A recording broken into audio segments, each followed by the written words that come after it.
Muy buenas tardes, mi nombre es Carlos Alejandro Tupac Yupanqui Camana, estudiante de la Escuela Superior Politécnica del Litoral, actualmente cursando el paralelo 112, Electricidad Básica Práctica. El día de hoy vamos a continuar con el proyecto de la materia, el ejercicio número 2.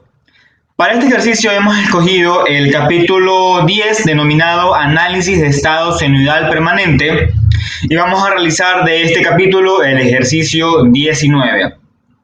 El cual me dice que en el circuito de la figura, que la tenemos aquí por debajo, las fuentes de tensión son BS1 igual a 120 coseno de 200T voltios y BS2 180 coseno de 200T voltios. Calcular la corriente hacia abajo del inductor es lo que me pide. Entonces, algo clave aquí a destacar es que la frecuencia es la misma. Veamos acá el coseno de 200T y el coseno de 200T.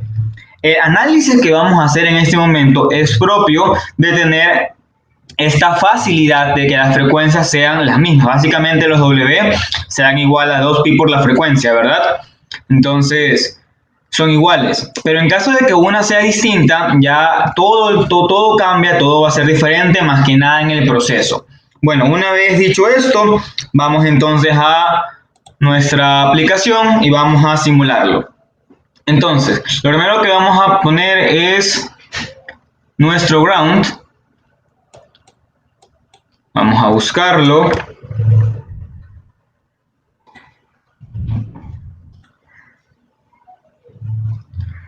Listo. Ahora vamos a buscar nuestras fuentes de voltaje en AC, que las tendríamos que tener aquí. Necesitamos dos de estas, aquí va una y aquí va otra. Listo, a su vez también necesitamos dos resistencias. Nos vamos aquí a Basic, buscamos las resistencias que estarán acá. Recordemos que no importa el valor de resistencia y de inductancia que se elija en este momento, porque ya luego vamos a proceder a cambiarlo. Vamos a coger también un inductor y lo tendremos acá. Listo, ahora vamos a hacer las respectivas conexiones en nuestro circuito. Esto irá acá, esta irá acá, esta la vamos a rotar.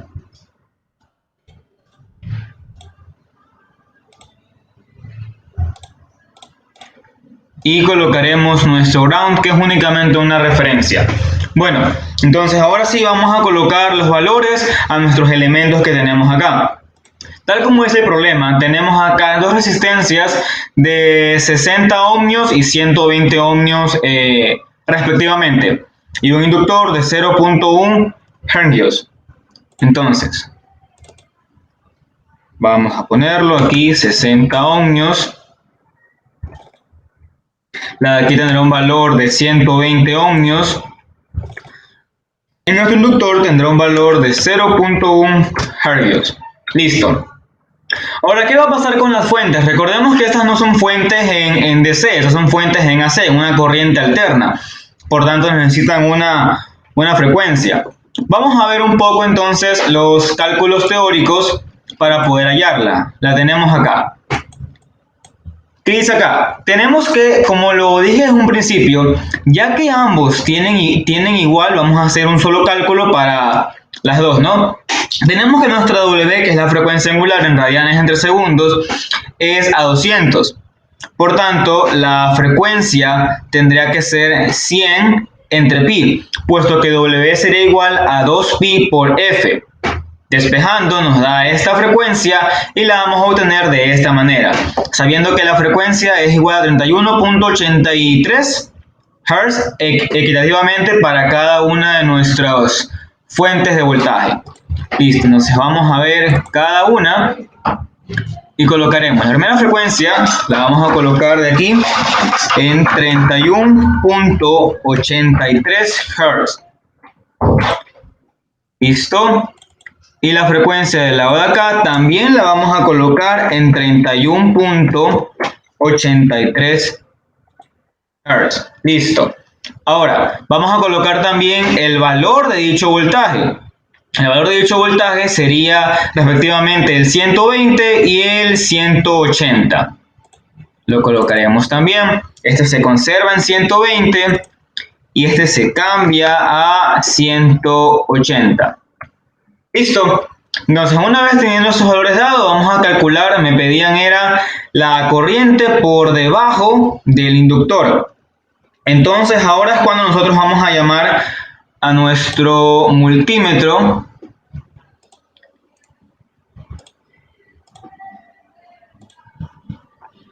Vamos a rotarlo. Lo conectaremos por acá abajo. Recordemos que la corriente se mide en serie, por tanto borramos la conexión que teníamos por debajo. Vamos a colocarlo para que nos mida amperaje en AC. Y corremos. Listo, entonces nos damos cuenta que el programa nos ha simulado que la corriente que corre en este momento por debajo del inductor es 3.128 amperios. Listo.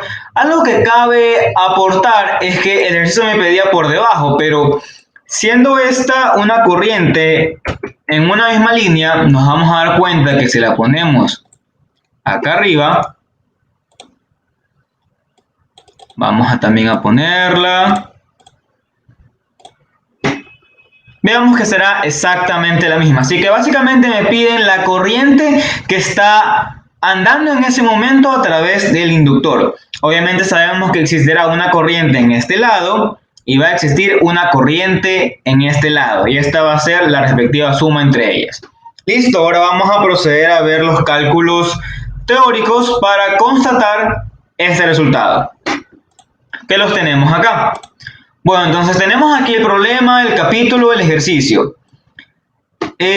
Lo que vamos a hacer ahora es convertir toda esta configuración de circuito que la tenemos en AC, la vamos a convertir en DC. ¿Cómo hacemos esto? Vamos a trabajar con las reactancias. Entonces, en primer lugar, pasaremos a su forma fasorial cada una de las fuentes, teniendo como la BS1 120 coseno de 200t. Debido a que no existe un ángulo en este momento de desfasamiento, asumimos el ángulo 0. Por tanto, será el BS1 en fasor será 120 con el ángulo de 0. Lo mismo para el BS2, tendremos 180 coseno de 200t, que nos dará igual a que el BS2 en fasor es 180 con el ángulo en 0. ¿Qué más debemos convertir? También debemos convertir nuestra inductancia, que tenemos a 0.1 Hz. Debemos saber que la reactancia de la inductancia es igual a J, siendo J la variable compleja, por el W, que lo tenemos acá, y el L. Cabe destacar que, como dije en un principio, si hubieran sido valores de W distintas para cada fuente de poder, se requeriría un análisis de L, o más bien de la reactancia de la inductancia para este momento y otra para este momento, correspondientemente con su W que cae para cada fuente de poder. Pero como en este caso la tenemos las mismas, nos facilita el trabajo y vamos a hacer una sola. Entonces, en este momento hemos convertido todo a simples, podríamos llamarlo rectángulos, que tuviesen dentro configuraciones que no nos interesa saber qué es. Debido a que las resistencias solamente tienen valores reales y no complejos, las dejamos igual, resistencia 1, resistencia 2, pero sin saber lo que es, no me interesa lo que es en este momento. Y nuestra reactancia de inductancia si la colocamos como nuestra XL y vamos a definir corrientes. La corriente I, que es la color rojo que la tenemos aquí abajo, es la corriente que nos han pedido hallar desde el problema de un inicio, que nos han pedido la corriente que circula por debajo de esta inductancia. Y también hemos obtenido, bueno, hemos definido la corriente I1 y la corriente I2. La hemos puesto en esta configuración para hacer fácil el cálculo de I, puesto a que nuestra I va a ser igual a la suma de I1 más el I2. Listo. Entonces vamos a aplicar aquí, ya como si fuera una configuración en DC, el método de mallas. Entonces vamos a aplicar el método de mallas generalizado. Aplicamos mallas en la malla 1. Acá vamos a sumar las fuentes de voltaje. Entonces, de esta corriente en esta malla, ¿cuántas fuentes de voltaje tengo? Solamente una. Entonces, aplicaré el 120 fasor de 0 grados por la misma corriente con la suma de las configuraciones que tenga a través de esta corriente, que serían mi R1 y mi reactancia de inductancia, que las tenemos aquí, que son 60, dado los 60 ohmios de acá, y los 20J, siendo J el valor complejo, que los tenemos de nuestro XL, que lo poseemos acá. Listo. ¿Qué más vemos? Vemos que a través de esta reactancia quiere pasar la corriente I2 y nos damos cuenta de que están en la misma dirección, es decir, I1 va hacia abajo por aquí y también I2 va hacia abajo por aquí. Por tanto, no incumple ninguna ley de signos, así que únicamente la vamos a sumar por nuestro 20J por nuestra I2 que la tenemos acá. Eso es para malla 1. Ahora, para la malla 2 tenemos lo mismo. Vamos a sumar de este lado las fuentes de voltaje que tengamos. La única fuente de este lado es la de aquí, que tiene un valor de 180 fasor de 0 grados. Esto es igual a la corriente I2 y vamos a sumar las configuraciones que tengamos atravesadas por esta. Es decir, el R2 de 120 ohmios y una vez más nuestra inductancia de 20J ohmios. Listo. Vamos a ver ahora que también en este caso la corriente I1 quiere pasar a través de nuestra reactancia y está en el mismo sentido nuestra I1 que nuestra I2, por tanto únicamente la vamos a sumar. Más los 20J por I1, porque es la que quiere entrar. Listo. ¿Qué también podemos decir? Podemos decir también que para estas configuraciones, el 120 y el 180, ambos fasor de 0 grados, son iguales a únicamente una parte en magnitud real. ¿Por qué? Porque la parte imaginaria va a ser 0J y 0J. Entonces es como que únicamente tuviera 120 y 180.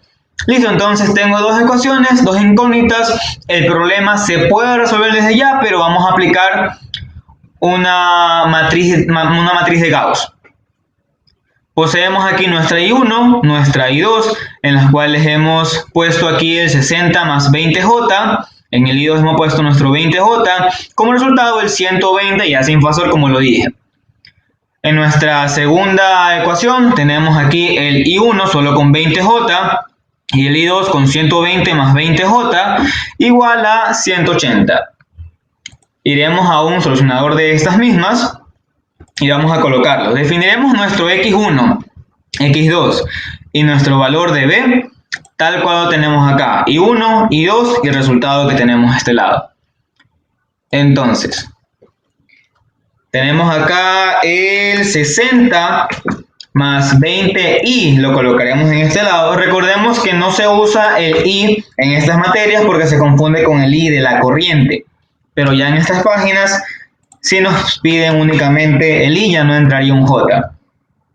Nuevamente aquí 20i, de este lado 120 más 20i y como resultado 180.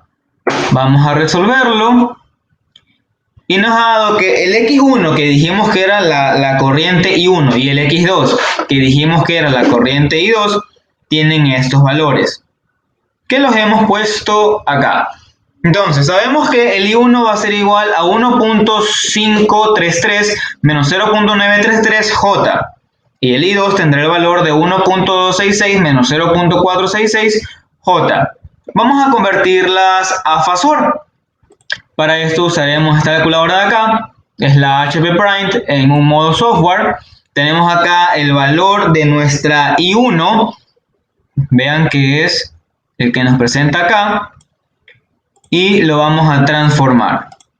Listo, ¿qué hemos obtenido? Hemos obtenido 1.79 con un ángulo de menos 0.54.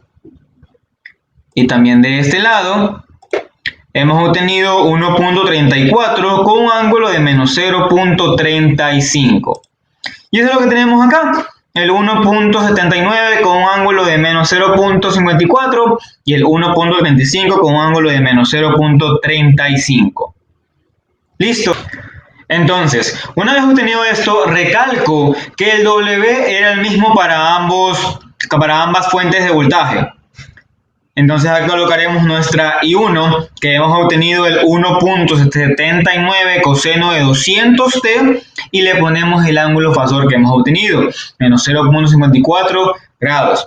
También nuestro I2 va a ser 1.35 coseno de 200t menos 0.35 grados. Esto como algo adicional, porque lo que a mí me piden es el I, que es la corriente que está aquí en rojo por debajo de nuestra inductancia. Entonces, lo que vamos a hacer es adicionarlas y ya, vamos a adicionarlas y vamos a tener un valor de 3.13 con un fasor de menos 0.45. Vamos a ir acá. Aquí tenemos la suma de ambas. Esta es la suma que nos ha dado.